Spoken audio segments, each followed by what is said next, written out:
Hello, welcome, welcome Tony. How are we doing? Can you hear me and can you see the table? That's the big question. Oh, how excellent. Hello, and sorry about that. I had to reset the stream key, and then on top of that, it wouldn't authorize me again for broadcasting to my own channel. And as a result, I then had to look it up and realise that there's a workaround to actually go in as your personal account and then give it authorization and not your brand account, even though it does then fasten to your brand account because your email address is the same as your Google personal account. So what a nightmare. What an absolute nightmare that was. In effect, I had to redo everything that I did to originally start up the whole channel going live through OBS software and so on.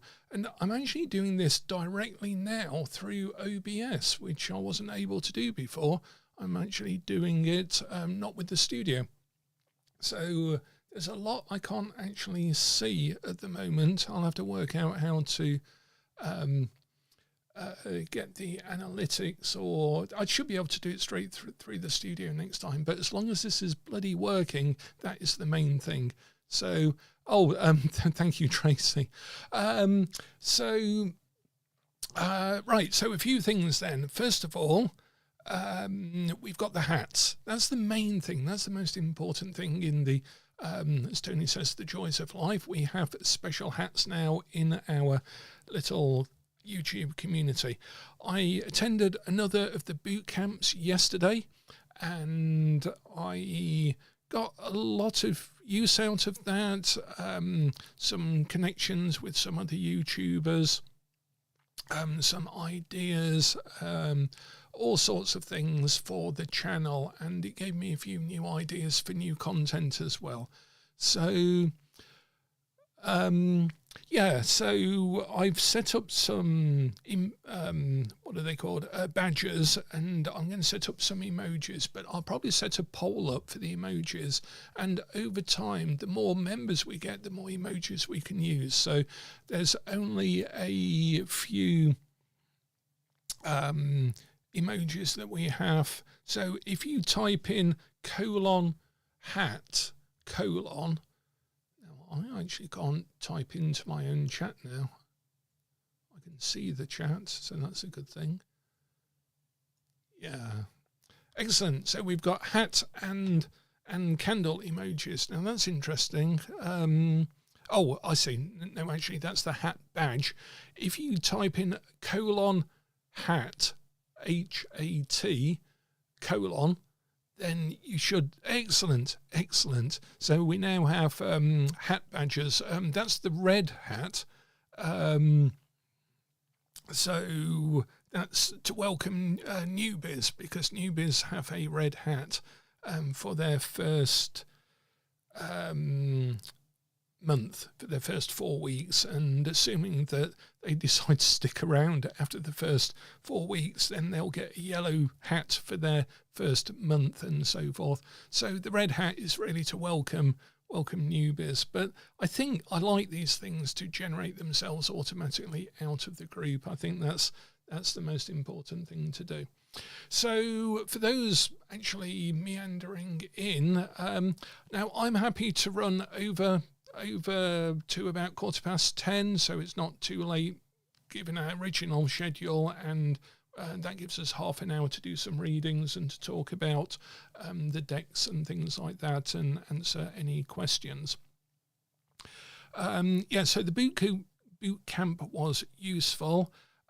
We now have over 50 members. We've just gone through a big spurt in membership, obviously, because new members are going to get this deck for postage, and that's going to help Shay a lot. Shay is currently, like myself, trying to find some space in the chaos, and she has quite a few decks that we sent to the US in advance of the Kickstarter for the Tarot of Everlasting Day. for the Lenormand deck as well, and she had some of these as well. So I wanted to offer those first because this is the more, to me, this is the more deeper deck.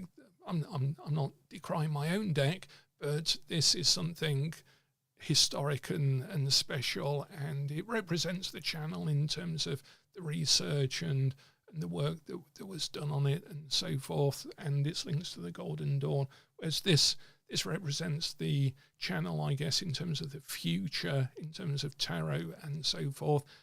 Discussions about AI, discussions about pip cards versus pictorial landscape type cards and so forth. A lot of people seem to, I think, misunderstand the whole idea about the Waite-Smith deck being the first illustrated deck. It's certainly amongst the first scenic decks, but in the British Museum, in our research, there are a load of other decks that have full illustrations for the so-called pip cards. There are a lot of European decks that had the virtues. They had a whole story about drinking, for all the way from getting the vines in, getting the grapes pressed, and the actual drinking, going through the suits and so forth. So they might not have been used for divination per se, but nothing was cartomantically at that time anyway, until people started reading with playing cards from Partridge and Flamsteed onwards. And then obviously it got fastened to the tarot by the esotericists, and the rest is literal history.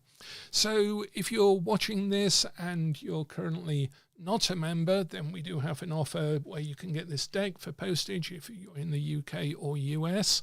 I did have a couple of people contact me to say that they were in Canada and could we arrange something with them. They were prepared to pay postage for the deck, and that is possible as well. So we can extend that to Canada on request. You would, well, maybe you would. I don't know each of your individual backgrounds, but if you have anything to do with international postage over the last couple of years, in fact, since actually pre-COVID, it was bad, getting worse, and then COVID just did something else to it. And then just after COVID as well, after a massive price hike, and then with the tariffs and transportation issues and all political instability and so forth, I sent a deck from the UK to somewhere like, I think it was either Hong Kong or Taiwan. It might have been South Korea. And I did it against my own best advice and certainly against the advice of other people.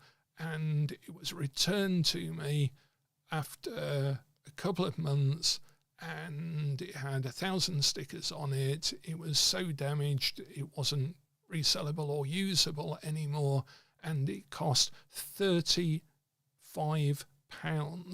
English pounds to send just that one little deck. It wasn't even a very big box, it was like yay big and stuff, and that is becoming the norm.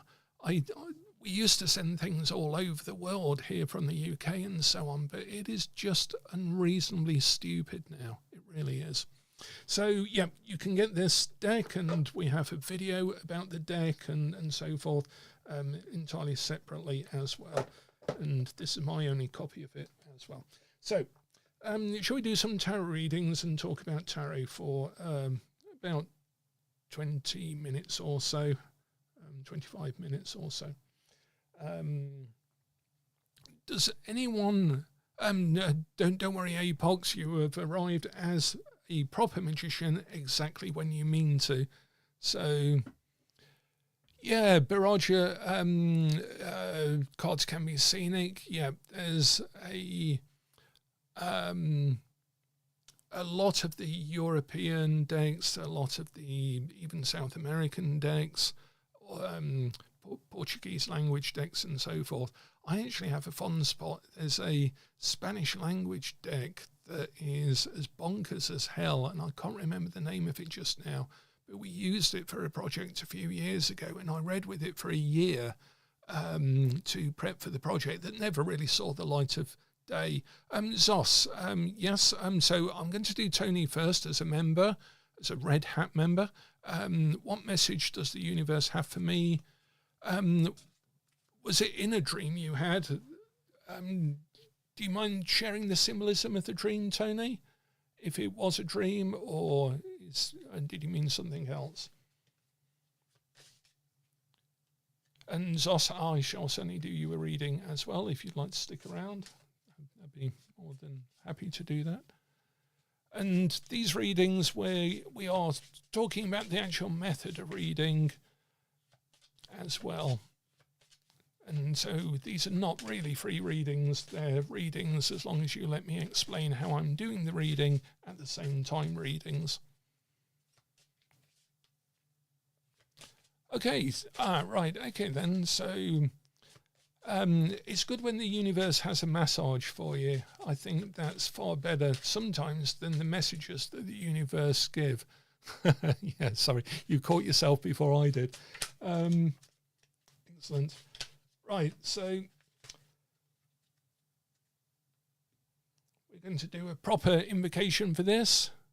So I invoke the Haru, the great angel that is set over the operations of this secret wisdom, in the name of I-A-U, to lay your hand invisibly upon these consecrated cards of my art, that thereby we may obtain true knowledge of hidden things to the glory of thine ineffable name. So might it be. It's a variation of the Golden Dawn invocation.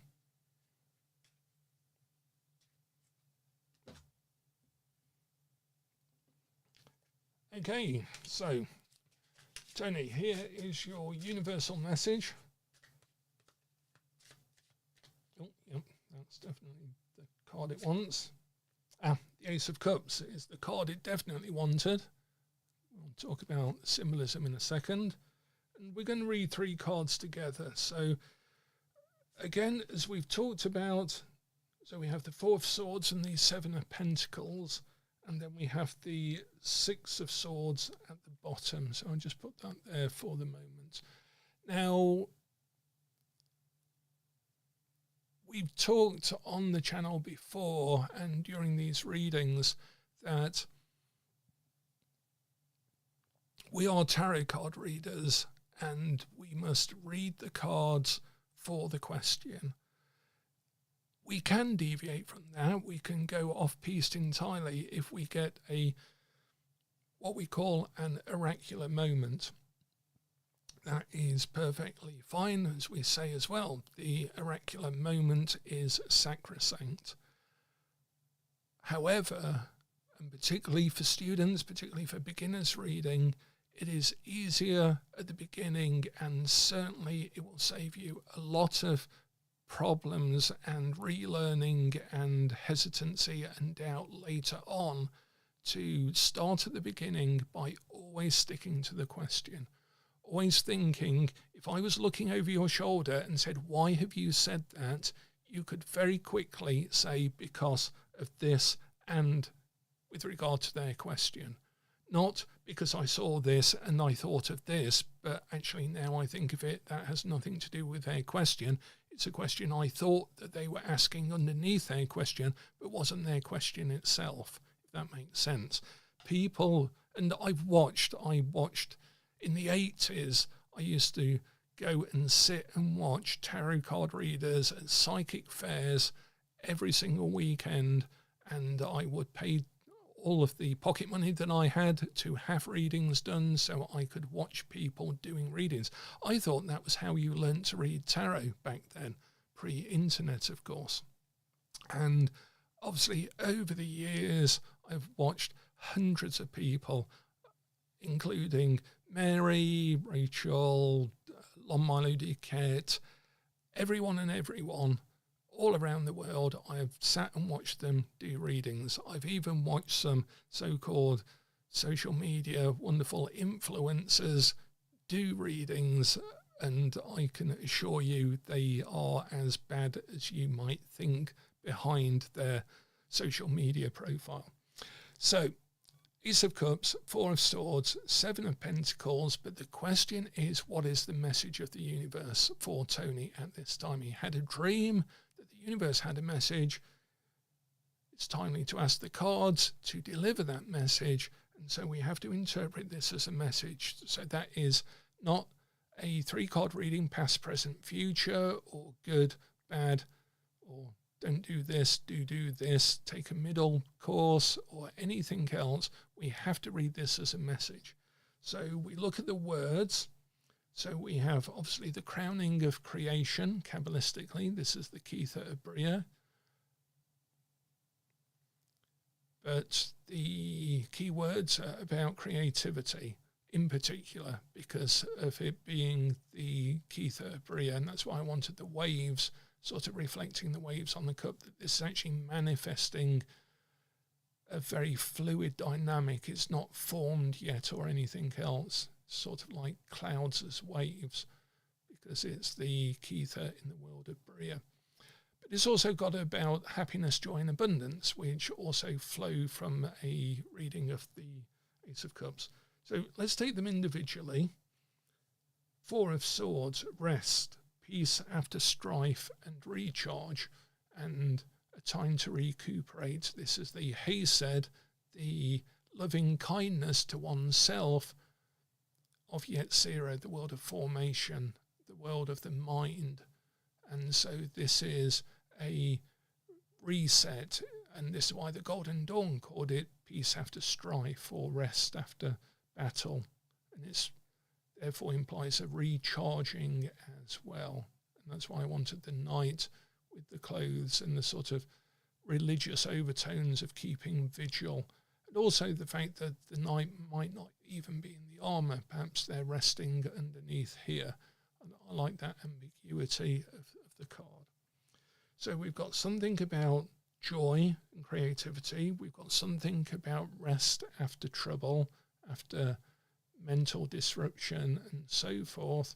And then we have disappointment, hopes deceived, and blight, which is unfulfilled creation. This is the Netzach of a seer, and it is unfulfilled creation. And I really wanted this as the blight card. Tali calls this the blight card because of the original meaning of the card. And over the years, the card in the Waite-Smith deck has become somewhat casualized, superficialized, or glossed over, made more positive. But I like the fact that it is originally the Seven of Pentacles. It's the Netzach in a seer. It should be a good place, but it's actually too much of a good thing. And again, this is where you get the readings of all of your eggs in one basket and so forth. But this card we have to read as disappointment and hopes deceived, things not coming to something. Okay? So we have to make a message out of this. So we have creation, rest, and disappointment. So how do we make that message? Do we make it positive to say, if you find creativity whilst you rest and recover, then you will avoid disappointment and your hopes being deceived? Or do we read it as you're very creative, but you're going to have to recharge, and as a result, you're going to be disappointed because your hopes will not come to anything, because instead of this creativity, you're going to have to rest because it's going to come to that otherwise. Does that make sense? That we can read that as make it slightly positive in avoiding this, or somewhat negative, but we're still saying that this will transpire. We can ask Tony, we can say which of those feels better for you, because we're not trying to impress the other person. We can talk to them, we can ask them. They are a real human being, they're over on the other side of the table or the other side of the screen to us, it would be ridiculous to ignore their response. We don't have to necessarily listen to it if our tarot reading and our oracle is telling us something and they want to divert that, but we can ask them. And again, for new readers, sometimes, and particularly the way some people tend to teach it, it's almost like, I can do this very special thing and you're going to have to spend a lifetime trying to learn it. But as a result, they sort of implicitly teach that that's the way you will be as a tarot card reader, that you will be somehow standoffish to the other person because you're somehow better because you've got the tarot cards facing you. But I think it's far better to actually engage in some dialogue. Sometimes I do, sometimes I don't, but we don't have to ignore that.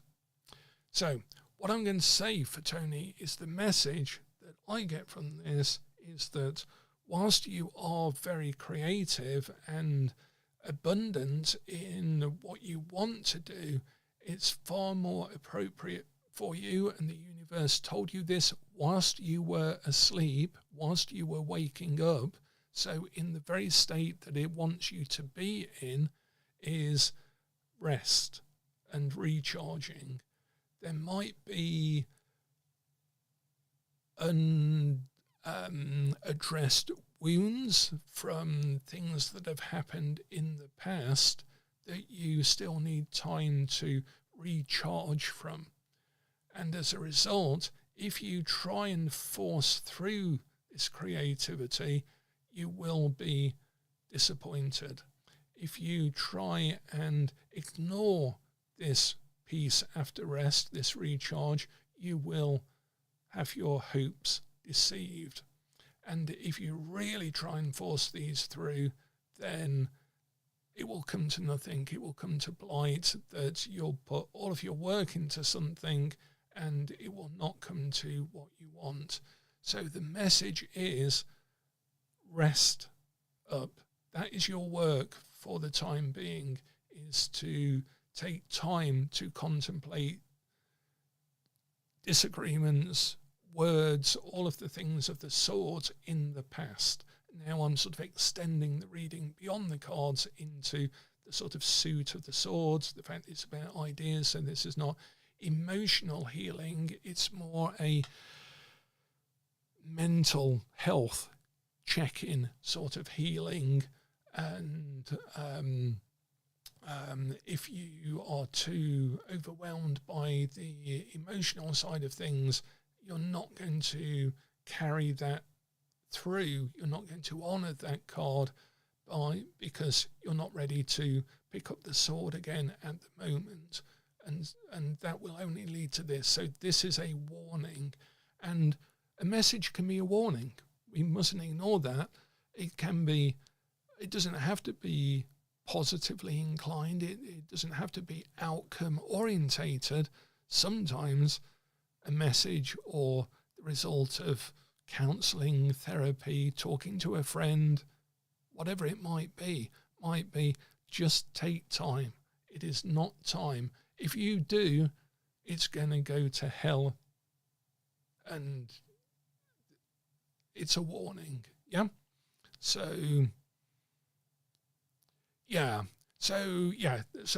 there is a recognition that this is what you need to do, but your natural creativity, your joy of life, and your emotional side is still flowing.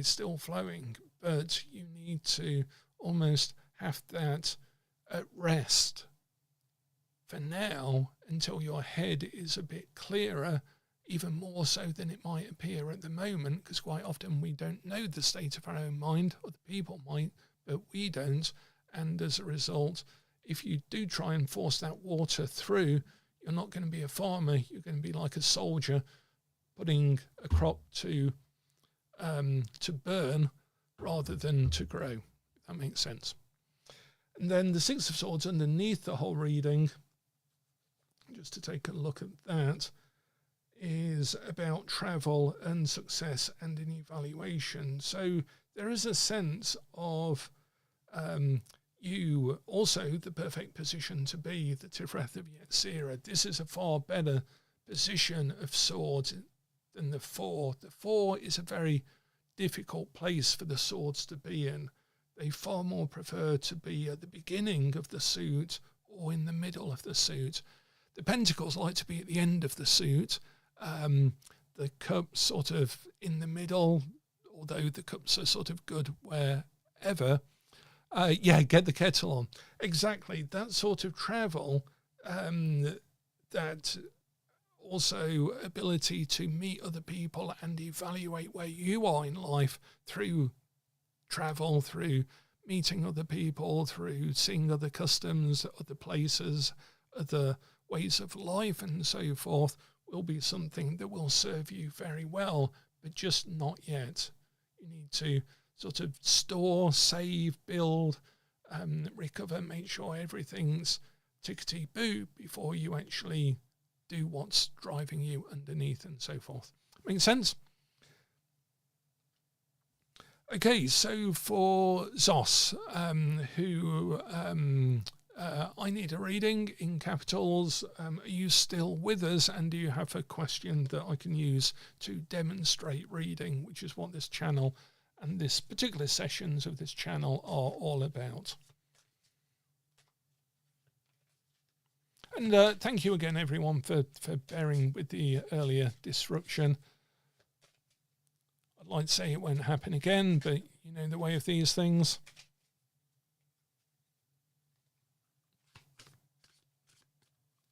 I'm not sure if Zos is still with us. Did Zos ask for a reading last time as well? I can't recall offhand. I have to say, even though I was doing it slightly tongue-in-cheek in order to fulfill the boot camp requirements, it is really pleasing to see all of the hats in a row and so forth. Oh, thank you, Tony. There's really no necessity for that, but thank you. It's appreciated. It will go towards the channel. I've actually going to try using my little stabilizer that I invested the first income from the channel, which was last month, because you have to meet a certain minimum before YouTube will even pay you from the advertising side of things. I immediately reinvested that into a better microphone for talking, doing a walk and talk, and also a little stabilizer handheld thing. So hopefully it won't be sort of, I do apologise for that. Hopefully it won't be sort of, what's the word, bobbing up and down along the way. And I was thinking of taking us all to a place, a very special place, a cave, where we've done several rituals in the past. It's been a little while since I went back there, and it's a drive away, but then I could go live from that place if there is a signal. So I might schedule it over the next week if the weather's particularly good, because it's a bit of a walk to get to the cave, and I can go there and we can talk about doing rituals, inventing a ritual and things like that. So, I do apologise, Sinai. Yeah, that is somewhat tongue-in-cheek. If you'll, again, pardon the British humour. It's not Alton Towers. Yeah, we could all go to Alton Towers, perhaps. For our American viewers, that's like Disney World, but take out the world and take out Disney, and you get Alton Towers. Although I shouldn't be... I used to love going to Alton Towers, although I did like the gardens far more than the actual rides. Then there must be new rides since I was at Alton Towers. I mean, there were some new rides when I last went. I went on the new rides, but that must have been about 20 years ago or something. So, right, so we have about five or 10 minutes just to do another reading, perhaps. will do some readings with the side cards and with the Philosopher's Stone, and I'm going to bring up some other decks from the collection, and we'll perhaps do some old style readings as well along the way. Some cartomantic readings and things like that. So does anyone have a question that I can ask the tarot, or a question about the tarot? I'm happy to do readings as long as I can demonstrate principles and talk about the tarosophy approach to things. Okay, Lisa, am I on track to retire early? Right, so what we'll do, I'm going to quickly do you a super duper reading with the Philosopher's Stone as well. I get the feeling that that will have a nice message, or I say a nice message, a message for you. If anyone ever sees this deck out in the wild, it's out of print and mine is falling to pieces because I've used it so long and so much. Buy it. No matter what the cost is, buy it. That's my recommendation. If I keel over tomorrow, at least I've told everyone that. That is the biggest piece of wisdom I have for people, is buy this particular deck. It has served me well for a long, long time. So, Tracy, might not have time to answer yours. We can perhaps do that in the next one first. And I'm going to answer Lisa's. Was it Lisa? Yes, to retire early. So, I'm going to demonstrate how to do a sort of mixed reading. So we're going to use the tarot. And I'm just going to use the pip cards of the Tarot of Everlasting Day. And we may be having a special offer on that one as well for new channel members, as we've already run out just about of the Tarot of Secret Dawn. But I am going to end up buying some more, I think, to honour and fulfil those. So...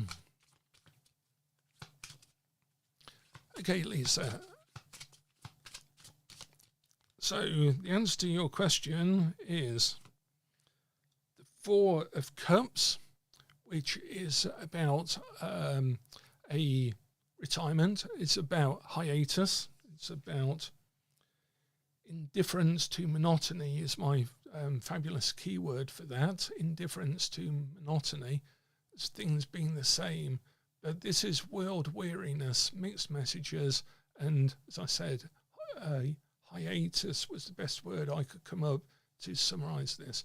This is just when you're sick and tired of the sameness of things.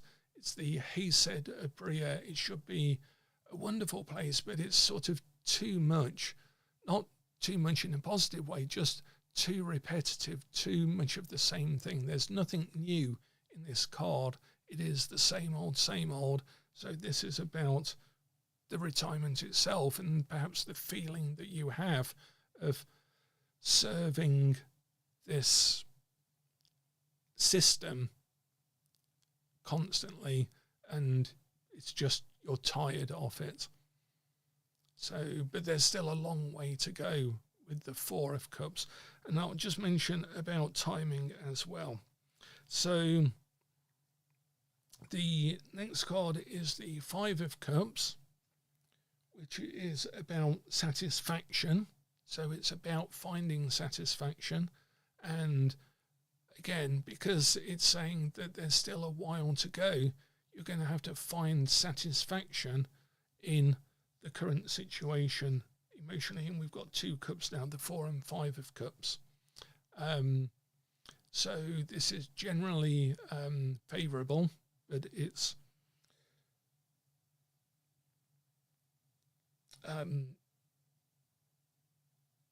satisfaction. Now, this is actually the reason I paused there is because this is from the Cartomantic deck. That's why it doesn't have the keyword down. So I'm actually ending up doing a very mixed reading anyway. But again, the oracular moment is sacrosanct, so that's fine.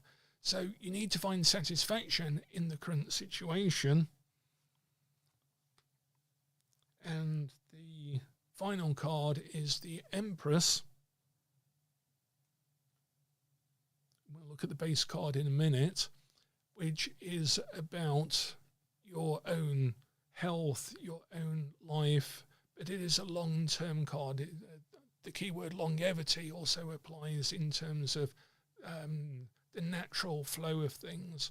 It's a unity of opposites, but that's because it's a long-term thing. It's something you're married to, in effect, and that doesn't have to be a person. It can also be a way of life and your own natural life, your creativity, the flow of your life as well. So it does look like you are sort of on track, but it may be a longer journey. And the important thing, which is the base card at the bottom of the reading, when I turn that up, that is the Five of Coins, which is about organising your finances. And it says, literally, set aside something. This is literally set aside something. It's a warning underneath everything that you have to start organising your finances now, no matter what your expectations are and what actually happens with regard to your retirement. Does that make sense? And in this case, that base card is like literally the most important card in the reading for you. So there is a sense of, and this reading's for Lisa's question about retirement, that you're world weary, looking forward to retirement. It's generally favourable, but you've got to find emotional satisfaction for the long term because it will happen in its own natural way. And this is also, I get the sense, and this is where a bit of intuition comes into it, that the Empress is also about health and about mental, emotional balance, relationship balance, just bringing everything together in the perfect garden. And it's really that nurturing side of things that I also get a sort of strong call to say out of the card, don't forget to look after your own health. And that's paramount, and emotionally finding satisfaction in the long-term sense of things, even though you're sick and tired of the same old. But this card is sort of, because it's a major arcana as well, I think that's why I'm getting the sense of talking to you about this card as well as this base card being the advice. Now, in order to help you do that, and this is how I do a mixed reading, so we've done a sort of pip card, major arcana, scenic card, base card. So that's actually a mixed deck reading. It shouldn't have been, but it is because of that pip card in it as well. And then I'm going to shuffle the Philosopher's Stone cards, because what I do with these is I give someone sometimes, and feel called to do it, one card out of the Philosopher's Stone. And I ask you to take a picture of this, or to think about it, to even write the word down that it comes up with, because it's a very keyword-driven deck, and just think of the image. It might not make immediate sense to your situation, but this provides you an anchor, a deep philosophical anchor for your situation. I'm just going to shuffle these until it feels right.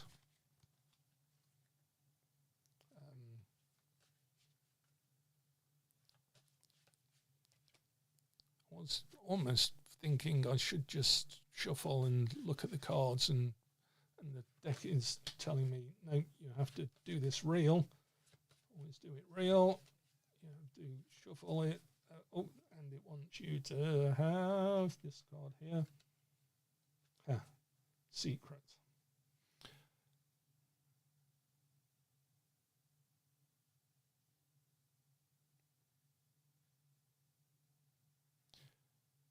So, Lisa, this is a card to contemplate. And sometimes I explain this to the client, sometimes I just let them sit with it, because it's following this information as well. This is sometimes quite practical information, but this is something different. And I like to use this deck, the Philosopher's Stone, to get the message of this something different. Where's the camera focusing? But have a look at the image. The figure on the left is obviously to represent you. And the figure on the right is made of compacted stones. And I might ask you to consider, Lisa, what those stones might feel as if they carry. What is their weight? What is their sense of being put together like that? They've been put together in an almost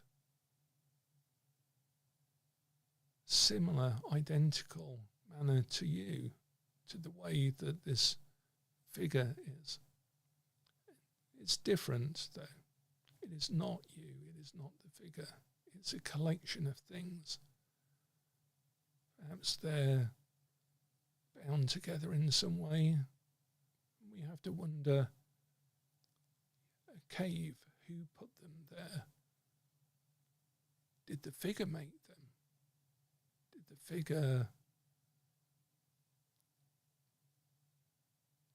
do this for a reason?